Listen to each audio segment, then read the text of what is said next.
हे मेरे वतन के लोगों, जरा आँख में भर लो पानी।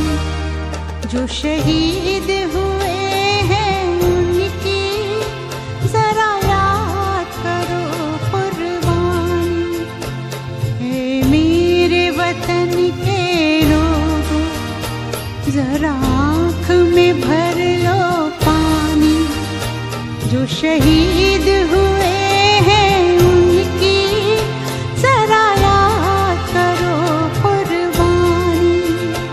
तुम भूल न जाओ उनको, इसलिए सुनो ये कहानी। जो शहीद हुए